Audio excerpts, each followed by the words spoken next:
So, bit of an update on the channel. I've been fairly quiet for the past few weeks. I have been inundated with bad luck, let's say. There has been various unforeseen issues with the camper, which I've prioritised. I've swapped 4 tyres, changed a wiper arm, I've got a cracked windscreen now after a stone chip and various other things. The first outing in the snow, we went through some floods in the 106. Annoyingly, nothing was filmed, but the car took on a lot of water inside. The water was over the headlights for 400 or 500 yards. Absolutely fine. Drove through it, capable as anything. Really impressed with how that went. And the car drove the 50 miles back from where we were, which was the highest pub in England. Have a look at that. It's the Tanhill pub, which is the other side of Buttertubs Pass to Hawes. So we had a really good night. It was incredible. We built a big snow willy, and basically the car the next day wouldn't start. I think it's the stop solenoid. I'm going to sort that out. I'm not sure about doing a video, but it's down at the unit. I borrowed a mate's car. The first day I borrowed that, the gearbox went on it, and that's another problem. So I prioritised making sure that the camper is actually good and ready to basically do a lot of building and a bit of obviously riding. The last few days that I've had off, I've been doing other things, walking, etc, etc. Been out everywhere doing loads of stuff. Anyway, been doing some more work on old school Yorkie, been doing a lot of stone work and a lot of graft, and that's coming together really well. The Leap of Faith area now has been cordoned off, and I did plan on doing that this week. However, what I've done instead is come out and take a car for a blast, which has kind of made myself feel a little bit better. As some of you may or may not know, I'm a big petrol head. I've had a lot of stupid cars in the past. I've done a lot of stupid things in cars, been involved in rallying, off-roading, drifting, etc, etc, etc. Yeah, big petrol head, and obviously it kind of coincides with what I do for work, which is a recovery driver. So when I do have breakdowns in vehicles and stuff, it is kind of handy that I can actually go and pick them up myself, or at least move them, or give somebody else a ring and say, oh yeah, I need a bit of help. Anyway, today what we've actually done is go and rob an Evo. So this is an Evo 8, and it's got a hell of a lot of carbon in it. It's got Perspex windows. I'll spin the camera around. It's pretty much a full-blown rally car. It's on road tyres at the moment. The suspension's quite low. It's set up for track days, so it's not ideal for the situation it's sat in right now. But yeah, it's super light. There's nothing to it. If you look in the back, we're talking carbon door cards, carbon skins literally everywhere.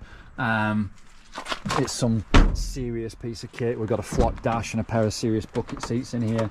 Again, more carbon, carbon bonnet. There's literally everything in here that you could expect in a rally car, basically. Big hydraulic handbrake. It's an absolute monster of a thing. Immediately you can hear the fuel pump whine.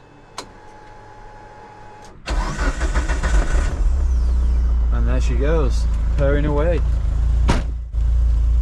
I thought it was a nice setting to come out here and just give a bit of a launch around the back roads, come up to Gisborne Forest, as it's such a lovely spot for everything. And it's kind of sat in its own, I suppose, place. It's where it should be, on the rally roads. Absolute monster of a thing. Not massive power, but super agile, super lightweight. It's very fun to drive, interesting. Diffs whine, you'll hear this in the video. Yeah, what a machine. So I have actually brought a tripod up here. The weather has been horrific today. I'm waited till like it's 3:30ish now that I'm actually here, and the sun is actually obviously going down. It's been very overcast and incredibly windy, and we're gonna have a bit of a rip around.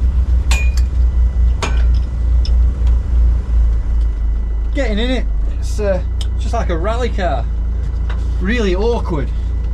And obviously with these harnesses, it takes a while just to get sort of set up and set sort of ready. When the harness is in the right place though, it's not as long to get ready. You just kind of straight in and buckle up and away you go. So yeah, let's see how it is. So a bit of a brief rundown on the interior. You've got a flock dash, You've got a steering wheel, you've got bits of steel work floating about, you've got a hydraulic handbrake which is really switched on, really dialed in handbrake, that I love it, and you've got a gear stick, and apart from that you don't have a great deal of anything. You can just enjoy the noises of the engine. Let's go.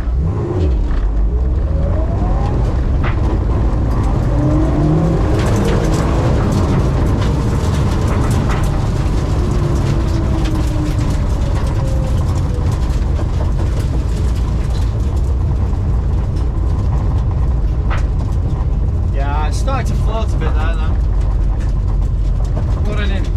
One idea for putting it in a ditch on a straight line, eh?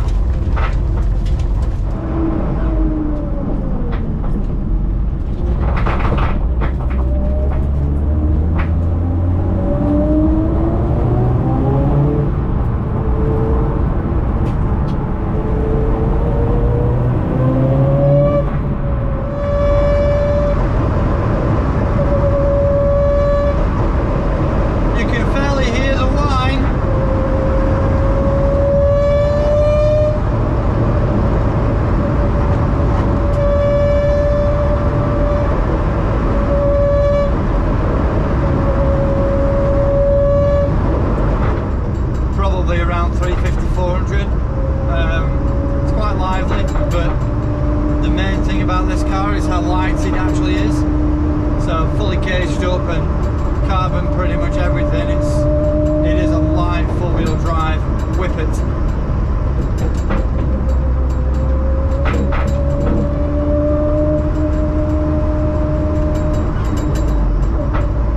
Shopping. Got the dogs, a couple of treats.